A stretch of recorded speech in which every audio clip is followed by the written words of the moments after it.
Hello everyone, welcome to Hiya's world. আশা করি সবাই ভালো আছেন, সুস্থ আছেন। আমি অনুশ্রী। আজকের ব্লগটা এখান থেকে শুরু করছি। আজকে ব্লগটা একটু অন্যরকম। আজকে কোথাও ঘুরতে যাচ্ছি না সেইভাবে, কিন্তু আবার যাচ্ছি মায়ের দর্শন করতে।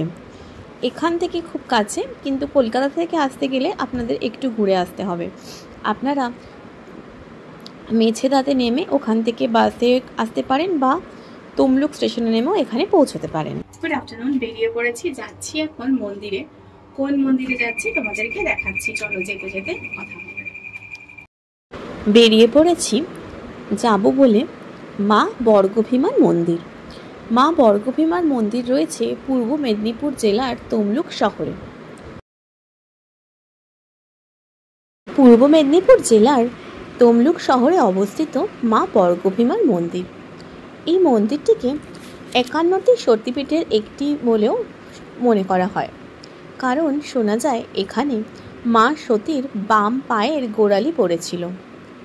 এই মন্দির প্রতিষ্ঠার পেছনে রয়েছে অনেক অলৌকিক কাহিনী, যা শুনলে সত্যি গায়ে কাঁটা দিয়ে ওঠে। শোনা যায় সেই মহাভারতের সময় থেকে মা বর্গভীমা পূজিত হয়ে আসছেন। শহর ধ্বংস হয়ে গেলেও এই মন্দিরটি কিন্তু সেই একভাবেই রয়েছে। এখানে মায়ের পুজো সেই একইভাবে হয়ে যাচ্ছে। এছাড়াও এই মন্দিরে বিভিন্ন অলৌকিক কাহিনী রয়েছে, যা শুনলে সত্যি শিউরে উঠতে হয়।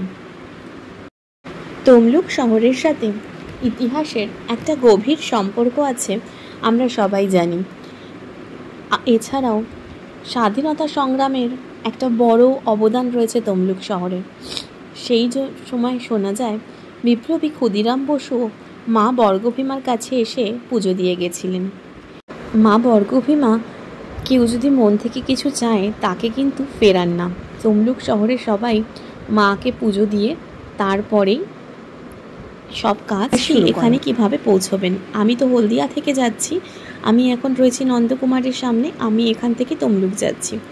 আপনারা যারা কলকাতা থেকে আসবেন, আপনারা ট্রেনে আসলে হাওড়া থেকে ট্রেনে এসে তমলুক স্টেশনে নেমে ওখান থেকে আসতে পারেন পাবলিক ট্রান্সপোর্টে, বা বাসে মেছেদা নেমে ওখান থেকেও আসতে পারেন, অথবা আপনারা গাড়িতেও ডাইরেক্ট একদম মা বর্গভীমার মন্দিরের সামনে চলে আসতে পারেন।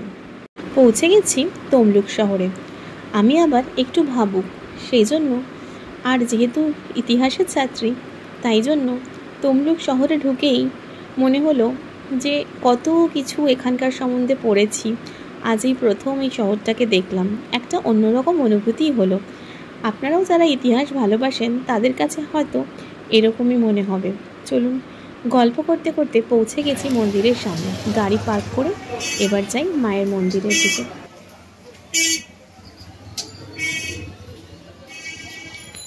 চলে যাচ্ছি মা বর্গভীমার মন্দিরের কাছে। চলো আমাদেরকে দেখাই মায়ের মন্দির। এই যে দেখা যাচ্ছে মায়ের মন্দির, দেখেই একটা অন্যরকম অনুভূতি তৈরি হয়ে গেল। কতবার শুনেছি, কত কিছু শুনেছি, মার কাছে আসার খুব ইচ্ছেও ছিল, কিন্তু হয়ে উঠতো না। কিন্তু এইবারে সেই স্বপ্নটা পূরণ হয়ে গেল। চলে এলাম মায়ের কাছে, মায়ের দর্শন করে নিই। চলো এবার আস্তে আস্তে ওপরে যাওয়া যাক। এই আশেপাশে অনেক দোকান রয়েছে, এখান থেকেই মায়ের পুজো দেওয়ার জন্য জিনিসগুলো কিনে নিলাম। কিনে নিয়ে এবারে মন্দিরের ভেতরের দিকে যাব। যাওয়ার আগে তোমাদেরকে একটা জিনিস দেখিয়ে দিই। এই যে মন্দির খোলা আর বন্ধ করার টাইম সকাল 7টা থেকে দুপুর 2টো, আর 3টে থেকে রাত্রি 8:30 পর্যন্ত মন্দির খোলা থাকে। এটা একটু তোমরা দেখে নিও। চলে এসছি মন্দিরের ভেতরে পুজো কিনে নিয়ে। আর এইটা হচ্ছে ঢোকার জায়গা মায়ের, আর এই সাইডটায় সব পুজোর ডিটেলস সব কিছু দেওয়া রয়েছে, দেখাচ্ছি তোমাদেরকে। আর একটা ব্যাপার, সেটা হচ্ছে এই মন্দিরে কিন্তু ক্যামেরা অ্যালাউ, তাই জন্য ফোন নিয়েই ভেতরে যেতে পারবো। তাই অন্যান্য জায়গায় যেটা হয়, ভেতরের মায়ের মূর্তি দর্শন তো করাতে পারি না, কিন্তু এখানে কিন্তু সেটা সম্ভব। আগে বাইরেটা একটু দেখে নিয়ে তারপরে যাচ্ছি ভেতরে পুজো দেওয়ার জন্য। আর এই যে এই সাইডে রয়েছে কিছু জিনিসপত্র, যেখানে মায়ের কবে কি পুজো হয়, পুজোর কখন কখন সময়, সব কিছু দেওয়া আছে। তোমরা পজ করে এটা দেখে নিতে পারো। ঢুকে পড়েছি মায়ের মন্দিরে, আর এবার মাকে দর্শন করানোর পালা। দেখো কি অপরূপ সুন্দর লাগছে না মায়ের মূর্তিটা। আমি বেশ খানিকক্ষণ এখানে দাঁড়িয়েছিলাম লাইনে পুজো দেবো বলে, আর মায়ের দিকেই তাকিয়েছিলাম। এত অপূর্ব রূপ আর এত সুন্দর মাকে সাজানো হয়েছে যে আমি মুগ্ধ হয়ে খালি মায়ের দিকেই তাকিয়েছিলাম। আর নিজের কিছু মনস্কামনা আছে, যেটাও মায়ের কাছে চাইলাম। শুনেছি মা কিন্তু কিছু চাইলে আমাদেরকে ফেরান না। মায়ের দর্শন করে মন একদম ভরে গেছে। তারপরে বেরিয়ে পড়েছি বাইরে। আমাকে না পুরোটাই ভয়েস দিতে হচ্ছে, কারণ মন্দিরের ভেতরে গান চলছে, নাহলে কপিরাইট পেয়ে যাব। বাইরেটাতেও অনেক জিনিসপত্র পাওয়া যাচ্ছে, অনেক দোকান রয়েছে। দেখুন রুদ্রাক্ষের মালা, ব্যাগ ট্যাগ যেরকম থাকে সেরকম জিনিসই রয়েছে। আর এইটা হচ্ছে বাইরেটা। আপনারা চাইলে এখানে ভোগ খেতেও পারেন, কিন্তু আমরা যে সময় গেছিলাম সেই সময় ভোগ খাওয়ার সময় আর ছিল না, কারণ সকালের দিকেই ভোগ হয়। এখানে মাকে কিন্তু ভোগে শোল মাছ দেওয়া হয় তারাপীঠের মতো। আপনারা চাইলে ভোগও খেতে পারেন, ভোগ খাওয়ারও ব্যবস্থা আছে, কুপন সিস্টেম আছে, সব করে নিয়ে আপনারা এখানে খেতে পারেন। এই যে দেখুন এই জায়গাটা, প্রচুর মানুষ এখানে এইভাবে বেঁধে গেছেন। এখানে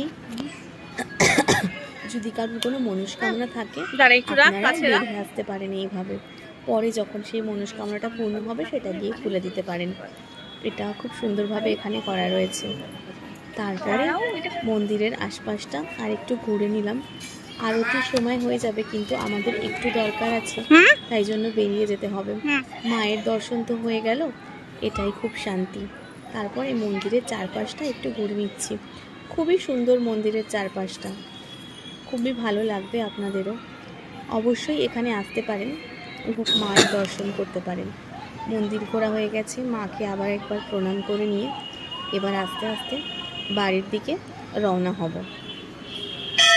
মায়ের মন্দির দর্শন তো হয়ে গেল, কিন্তু জানেন তো মায়ের মন্দির দর্শন করলে বাবার মন্দিরও দর্শন করতে হয়।